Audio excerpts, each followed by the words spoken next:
তিনটি কর্মসূচির কথা বলবো, যেগুলোর মাধ্যমে আমরা সৌভাগ্যবান হতে পারি, আমাদের নসিবে ভালো কিছু হতে পারে। সর্বপ্রথম কাজ হলো আল্লাহর প্রতি ঈমান আনতে হবে, আল্লাহর আনুগত্য করতে হবে, আল্লাহর দাসত্ব এটা আমাদেরকে করতে হবে।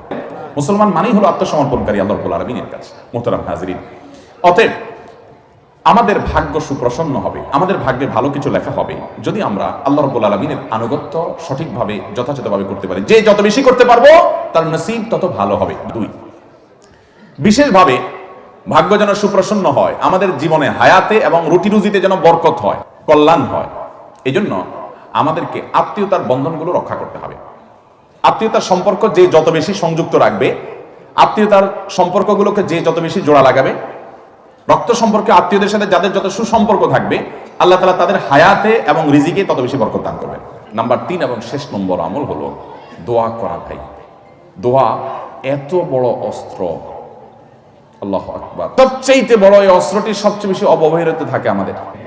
আল্লাহ বলেছেন উদউনি আস্তাজিব লাকুম, তোমরা আমার কাছে দোয়া করো, আমি দোয়া কবুল করব।